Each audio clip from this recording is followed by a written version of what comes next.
Hey friends, about 3 weeks ago, I had one of the biggest health issues ever in my entire life. I almost went blind in my right eye and I had missed the 72-hour window of opportunity to get it treated. This is how I looked about 3 weeks ago. I started getting these pimple-looking things right above my eyebrow. It doesn't look that bad, right? But this is how it looked like 1 week after that. So today, as an oncology pharmacist, I want to share with you the crazy story that I had, how me as a healthcare professional would miss something so significant like this, and why we're seeing this exact problem more and more in younger people. I do have to start with a disclaimer. Even though I am a healthcare professional, I am sharing this as my personal experience in the hopes that if you're also someone who's going through some sort of health problem, just know that we're all here to support each other, and hopefully you can learn a thing or two from my experience and what I could have done better. I also realized that I am very lucky because I have a lot of friends and people that I can trust that work in the healthcare system. I also know how to navigate the system, so my experience might be different from what anyone else could be going through. But nonetheless, it was still a very scary 2 weeks of my life. It ended up with me looking like Artemis from Ready Player One, which I have nothing to complain about. And this all started with a very minor procedure that I did on my eyebrows. So about 3 weeks ago, I had microblading done on my eyebrows. Now, before you say anything and start scolding me for doing invasive procedures on my face, I have my reasons, so hear me out. I work as an oncology pharmacist at a cancer hospital, and on some days, we have to go into what we call the clean room, which is a sterile compounding room where we mix the IV chemotherapy drugs for patients. When we go into those rooms, we have to be completely gowned up with layers and layers of protective equipment. We have to wear hairnet, 2 layers of gloves, a chemotherapy gown, and just multiple layers of protective clothing. Plus, we cannot have any products on our face or in our hair. So let's say if you're a guy and you use hair gel, hair wax, anything like that, that's not allowed. And if you regularly put on makeup or if you have nails done, lashes done, that's all not allowed. Of course, that all makes sense, right? You don't want any particulates that could potentially fall into patients' chemotherapy. That would be a huge contamination. So to avoid looking completely tired and not awake on those days because I wouldn't be able to fill in my eyebrows, I have gotten microblading done before. About 2 years ago, I got it done once before and it looked really nice, but it faded, so I decided to do it again now. And also just a few months ago, I had the original microblading appointment done already. So this was just a touch-up appointment. It was supposed to be fast, breezy, in and out, and it was just to, again, touch up on the colors to make sure it looks all natural and good. Nowadays, it's a very common procedure. Lots of women and even men get it done. And a lot of my friends have, and they all look really nice. So I go in on a Saturday at 10 a.m. about 3 weeks ago for my eyebrow touch-up appointment. Just so you guys know what happens during the appointment. Essentially, they have these micro needles that have ink in them, and they just kind of repeatedly go into the superficial layer of the skin on your eyebrow to kind of punch the ink into your skin. And it kind of just creates this effect of you having more hair or more shades on the eyebrow. The exact procedure that I chose was actually called micro shading or ombre powder, but I think microblading is just a term that most people know, so I'm gonna refer to this as microblading. And I've gotten quite friendly with my eyebrow technician. Like I said, I've done this before. So at my appointment, we quickly got to chatting, we were catching up. I was talking to her about how my dog was sick for a really long time and she unfortunately had passed away. This is a point where we will get back to because it's important in my health scare. My technician says she actually also works at a vet dermatology clinic, and I was like, oh my god, I didn't even know there were vets that specialized in dermatology. That's so cool. So, we were just chatting about life and work and stuff like that. So we started doing the procedure and I immediately noticed that there's something different this time. It just feels a little bit more painful than what I usually experience. Normally, before you start even getting this all done, they would put numbing cream over you and let it sit for about 5 to 10 minutes, slightly poke you to make sure you are no longer in pain, and then they would start the procedure. But this time, when she poked me, I was still feeling a lot of pain and quite sensitive in that area, so I asked her to actually put more numbing cream on me, which she did, and then we proceeded after the second numbing cream. but still, it was still more irritated than what I remember before. And I remember even when she was working, there was a new technician in that salon, and I think she was kind of shadowing and kind of overlooking to learn from this procedure. And I remember my technician even telling her, oh hey, this client here, you'll notice that she is quite sensitive. She's got sensitive skin. You see, there's a lot of redness that started to develop around her eyebrows, so I'm actually going in really, really shallow, and I don't want to poke her too deep because it could really irritate her skin. I remember her saying something like that. And in my mind at that time, I was like, perfect. Yeah, go really shallow because I don't want to experience any more pain than what I was already experiencing. So I finished with the appointment. It took about an hour. Everything looked fine. She told me that I should be completely healed within about a week, which is also what I've experienced before. So I was really glad to hear that. And it did. This is a picture of me exactly 1 week. So on Saturday, 1 week after my microblading appointment. And as you can see, my eyebrows looked perfect in this photo until the day after. So I mentioned earlier that my dog had been really sick and she unfortunately passed away. During this time, I spent a lot of time and energy taking care of her. She was having, unfortunately, a lot of vomiting, loss of appetite. She would refuse any foods that we gave her, and eventually she had a lot of diarrhea as well. So during this time, I did have to kneel down and squat down a lot to either try to be with her or try to feed her food or to clean up her vomit or anything else. So because of this, I've developed a lot of back and hip issues during that time. Nothing serious, just sort of sore muscles and tightness around my hips and back because of all the frequent, squatting and getting up and down and all of that. So because of this, I was getting regular massages by my registered massage therapist, and the day after this photo was taken, I had another massage appointment, which was on Sunday. And I had consulted my eyebrow technician before I went for the massage. I wanted to make sure that it was okay. So I sent her the photo, I sent her my appointment time, and I said, hey, is it okay if I go get a massage? And she said, absolutely. Your eyebrows look fine, they look all healed, you're good to go. So I was like, this is great. I'm gonna go on Sunday, I'm gonna go see my massage therapist, and I'm gonna get a relaxing massage to fix my back and my hips. Perfect. And as you know, for a proper massage, your head has to be face down, lying on the massage table in this kind of ring pillow looking thing. So my freshly done eyebrows were basically rubbing against this ring pillow. And why am I going into so much TMI about the backstory?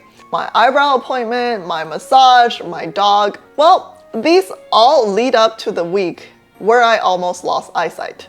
On Wednesday, I started noticing something weird on my right eyebrow.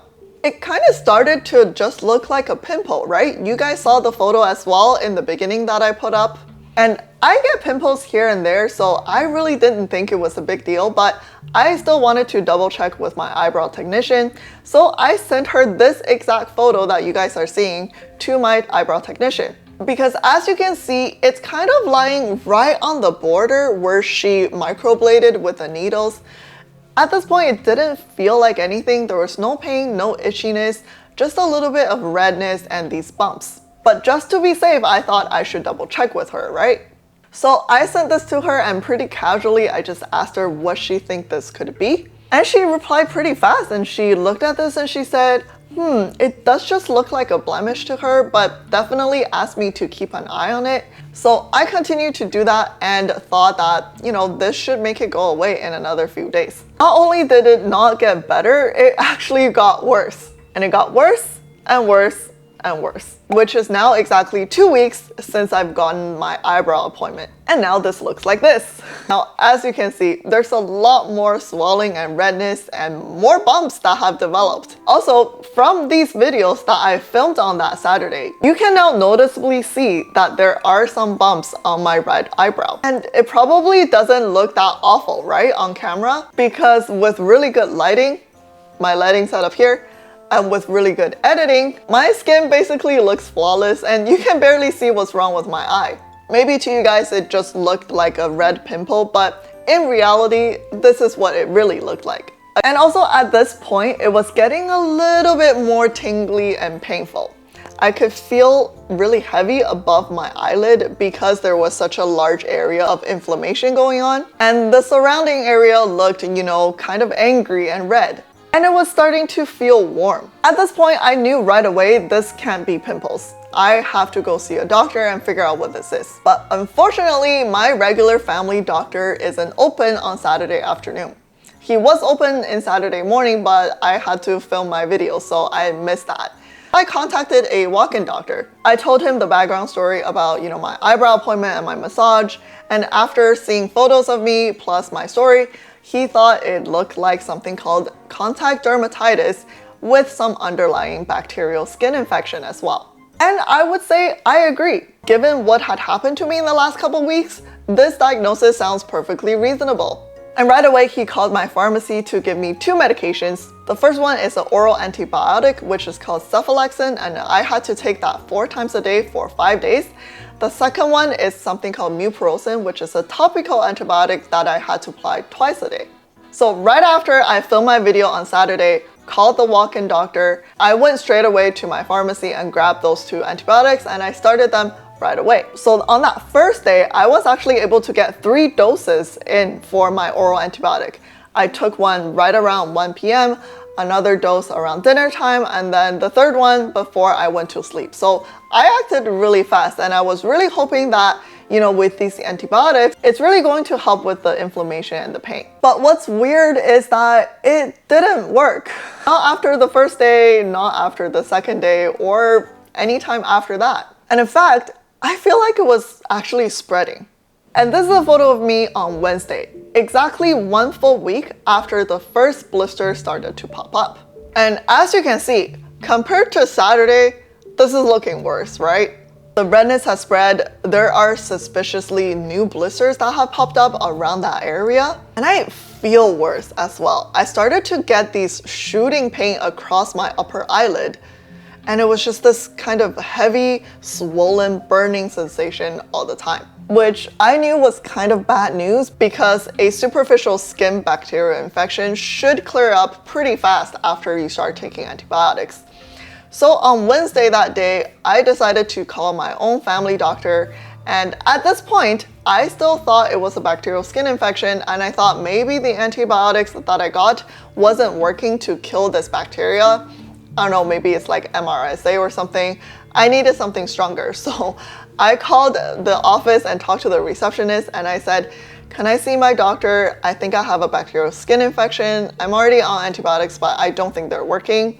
I want him to switch me to something else. So the receptionist says, okay, do you have photos of, the progression of your infection? Do you mind sending me a couple of photos so I can pass it on to your doctor? And I said, yeah, for sure. I have all of this documented. So I sent a couple of photos through email to their office. I hung up and I was thinking, this is pretty good. I might get a phone call from him maybe the next day or maybe the same afternoon, and I should be well on my way. But guess what? He called me back within 1 hour. 1 hour after I sent the photos, which is very fast. If you live in Canada or anywhere else that offers free healthcare, this is probably unheard of. So I picked up the phone and immediately I could tell the vibe was a little bit off. And I know this because I've been seeing this same family doctor since I was a teenager, since I first moved to Canada. So I know exactly how he normally sounds like. He would usually start the conversation by saying, hey, how are you doing? How can I help you? And his tone is usually quite, happy, casual. But today it was different, okay? He just opened with, how long have you been having this? And, I was honest with him. I said, this started on Wednesday, and then on Saturday, I went to see the walk-in. I was starting antibiotics, and this is Wednesday after that, so I started feeling worse. Can you give me some new antibiotics, please? And he said, I don't think this is a bacterial skin infection. I think this is shingles. And as soon as he said that, my mind actually went blank for like 2 seconds. I don't remember replying him at all over the phone for a good 3 to 4 seconds because I didn't know what to say. It was very shocking to hear the news. Because of course I know what shingles are, and of course I know how dangerous they can be, especially they develop around the eye area. And of course I know it could lead to permanent vision loss if you don't treat it soon. I just had no idea that that was what's happening to me. So to explain what shingles really is, it is a condition caused by a virus called herpes zoster. Sounds like the herpes that we usually refer to as genital herpes, right? They are in the same family. Genital herpes usually caused by herpes simplex, and shingles is caused by herpes zoster. And what's annoying about herpes zoster is this virus lives in your body forever. And you can never get rid of it, you can never kill it. It just lies in your body dormantly until it reactivates someday. And the crazy part is, most of us have gotten this virus when we were kids. This is the same virus as chickenpox. So if you've had chickenpox as a kid, or if you've been exposed to chickenpox, you now unfortunately have herpes zoster virus living inside you. And I unfortunately have had chickenpox when I was young. I think it was only about 2 to 3. And asking my mom, she said, yeah, it was a pretty bad episode that you had. So yeah, this virus was just casually living in my body this whole time. And when this virus, herpes zoster, reactivates, not only will it give you a rash with blisters, it also causes something called nerve pain. And that's because it can actually infect the nerve endings on your skin. It can actually travel within the nerve called the axon, and it can spread and spread to nearby nerves. And it can cause necrosis of the nerve cells, which can lead to one of the most horrible aftermath of getting shingles, called neuropathic pain, which in medical terminology we call post-herpetic neuralgia. This is not the reason why my doctor was so alarmed. The real reason was, of course, shingles in the eye, which is what we call herpes zoster ophthalmicus. And because shingles affect the nerve, right, it could actually travel down the ophthalmic division of the trigeminal nerve, travel all the way into your eye, and without treatment, it could cause inflammation to your cornea, to the retina, and eventually cause retinal detachment. If it travels to the aqueous humor, it can then cause necrosis of basically a lot of the eye structures. And you would have symptoms like blurry vision, pain, and very rapid vision loss. But all of this, even though this sounds so scary and serious, could actually be prevented. If I started antiviral therapy within 72 hours of onset, that was the 72-hour golden window of opportunity where we can get this treated. And for those with shingles, that was found to be the most effective. It should start working as soon as possible, and the evidence is that it could significantly help reduce symptoms, prevent nerve pain, and prevent complications. But unfortunately, I had missed this. The phone call with my doctor was Wednesday, and if you remember, I started noticing the first blisters last Wednesday. So this was already 7 days after the onset. A full week after the onset of symptoms, at this point, the virus could potentially have already traveled to my eyes, and there could be a very low chance that the antivirals would still work at this point. As someone that already knows all of this because we've learned this in school, and I've seen patients in real life that have shingles. Some people have a really bad case. You'll see a really large area of rash. Usually it's around the back and trunk area. And a lot of people have really, really bad pain and they have to get started on antiviral. And if they have chronic nerve pain afterwards, they would have to take nerve pain medications basically forever. But I've never seen anyone with ocular shingles, let alone imagine that it would happen to me one day. So yeah, I was basically stunned. I had no reply to my doctor. I basically didn't say much, and I just kind of said yes and nodded along with his instructions. Obviously, the first thing he did was to get me antiviral medication and ask me to start that as soon as possible. And he was going to send an urgent referral for me to see an ophthalmologist. But I told him that I had plans to travel right after this, the very next day actually. And in this case, he said, well, then it's probably better for you to just go to the nearest emergency hospital. At least you can get the emergency doctor to get your eyes checked just to make sure we're clear and there's nothing going on in your eye. And even if they find something in the emergency, they could also refer me urgently to see an ophthalmologist, maybe even on the same day. And mind you, this was Wednesday, right? After taking that call, I feel like my mind and body was just not working. I tried to go back to work and there were still orders on my desk on my computer, and I just remember my brain could not even absorb any of the information I was seeing. So I ran on foot to that emergency and I went to the checkout window to line up. When it was my turn, I line up and I talked to the lady behind the window, and she kindly asked me, "What brings you in today?" And I told her, "My doctors suspect that I have ocular shingles." And literally, I kid you not, there were about 2 to 3 other nurses that were sitting behind her. As soon as I said that, they actually turned around to look at me and did like a double take. So that was like another indication for me that, oh, okay, this is something urgent. So the lady at my window that was helping me just said, "Okay, yeah, we'll check you in, just have a seat." She sent me back into the waiting room. I found a seat and sat down, and not 5 minutes after, they called my name already. Usually, the wait time in Canada can be anywhere between like 2 to 5 hours or even 6 to 7 hours, depending on what your condition is. I was like ready to camp there.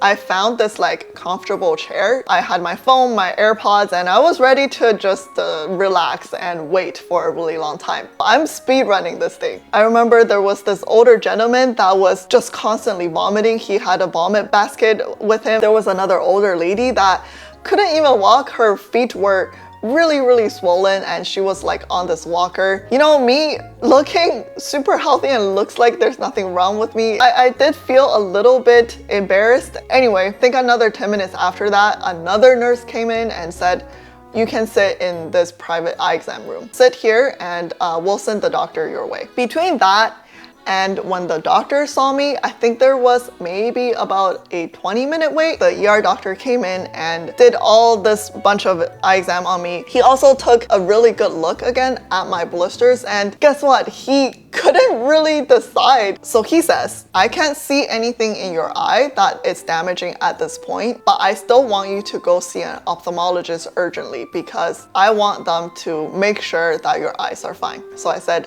"Thank you for giving me good news, at least at this point." He got me an appointment at the ophthalmologist's office tomorrow at 10 a.m. My flight was tomorrow at 2 p.m. So that's when I went back home and made that shorts to update you guys the situation. Next day at 10 a.m. I show up at the ophthalmologist's office. They put in all these eye drops. I don't really know what they are. The ophthalmologist performed multiple exams on me. He actually thinks this is most likely shingles because he said if this was just dermatitis, you wouldn't see these satellite lesions that started popping up above and below the eyebrow. If you remember from this photo, it started with just on the border of the eyebrow, and that's probably more in line with dermatitis because of the skin trauma around this area. But then this photo shows that there are more lesions now, and as you can see, this dent right here above my eyebrow, that's caused by a lesion. This scar right here below my eyebrow, that's another lesion, and there were some smaller ones kind of on the back of my eyebrow as well, below my eyebrows. And he said, well, normally herpes zosters or shingles look a lot worse than what you have. It's usually a fairly large area of rash, and usually people are in a lot more pain. And he said the reason for that is probably because you're still young. Your immune system is still trying to fight this off, and we're not seeing a typical presentation in you because you're a relatively young patient. But he was able to deliver the final good news. He said after checking everything, your eyes look fine. I don't see any virus and I don't see any ulcerations or anything else in your eye. So after hearing that, you cannot imagine how happy I was. Plus I was going on a trip right after that, so I was like, such a W. And then I went on my trip and I took some footage and videos just to update and document sort of my progress. Guys, this is the day after I went to the emergency department. It is currently around noontime and I had my ophthalmologist visit this morning. This is what I look like now. I don't know if you guys can tell, but it is actually a lot better than yesterday. I know it looks a lot scarier because of the scabbing and it might look darker, but actually the redness and swelling has significantly gone down. I've already been cleared by the doctor and they said I'm okay to travel as long as I am fine with going to any emergency department in case this gets worse, but I'm just traveling domestically within Canada. It is a bit unfortunate because I had this trip planned a really long time ago and it was a little bit too last minute to cancel because I just found out about this yesterday. I was gonna do something on this trip that I can't really share at the moment, but I will definitely tell you guys in the future. But I canceled that, so this is just going to be a leisure, chill trip. I'm pretty much just gonna do nothing and... Oh, they called me.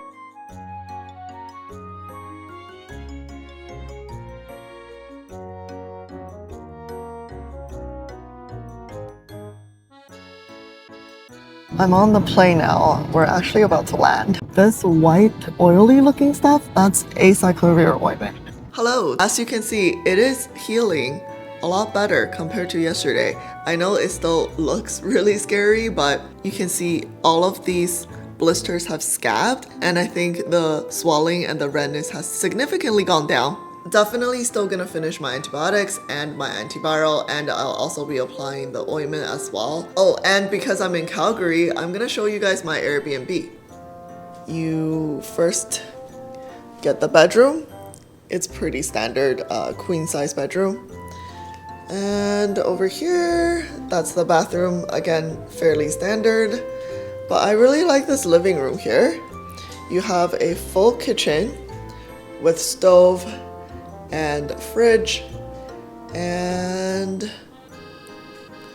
over here is the living area, and look at that view, guys. Isn't that so nice? When we first arrived, we got a cocoa and I was super excited about it, but as you can see, I didn't even finish it because it wasn't very good. I got a mango pomelo sago, but the sago was hard. I don't think it was boiled properly. It was very hard and I couldn't even chew through them, and it wasn't stirred very well because there would be like sugar chunks in there where I would be chewing and I can chew through like a full chunk of sugar. So that was a bit disappointing. Wow, this looks like the pleasure district in Apothecary. This is a lantern festival in Calgary. I am at the Calgary Zoo today. I've been recommended the zoo by a couple of friends actually that are from here, and they said it's a pretty good zoo, so I have high hopes. That's Hedwig. Okay, you two get a room. Rats. So bears don't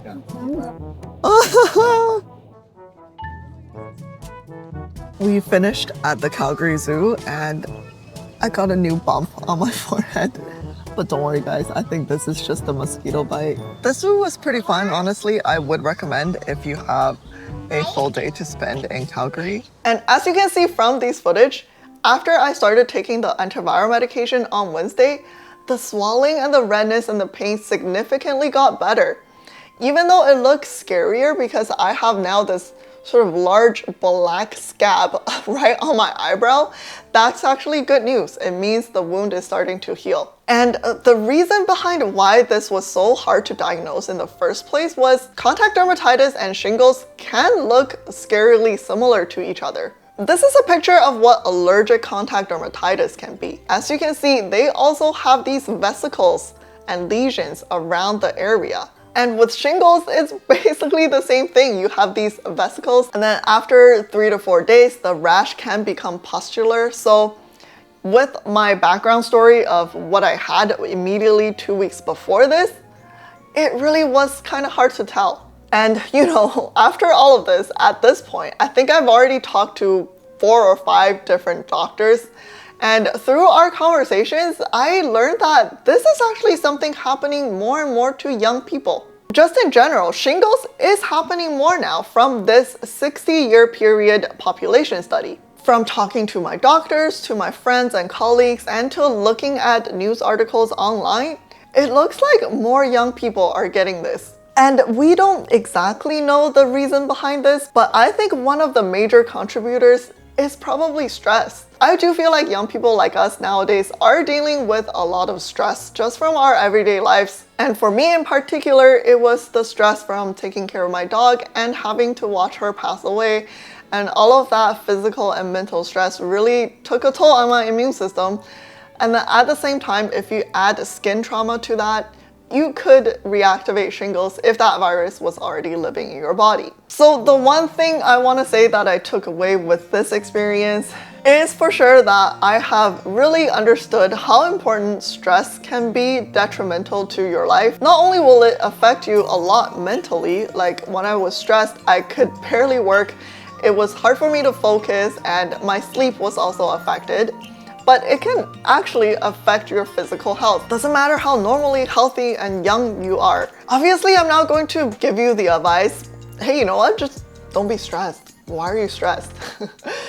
I know that's not something you can just control. There could be external or internal stressors happening in our lives all the time, and it's not up to you to decide that. But I think at least personally, what I could have done better is during the time of stress, maybe I should have taken it easy. I shouldn't have also tried to work at the same time and also tried to maintain my YouTube upload schedule and try to do, everything else that was around my life as well. It would have been probably healthier for me to take one thing at a time and not, have my body handle everything at the same time. Also, because of so much that's been happening, I really stopped exercising for quite a few months now, and I do feel like I'm less energetic and feels tired more of the time. So that's definitely something I want to prioritize and get back to.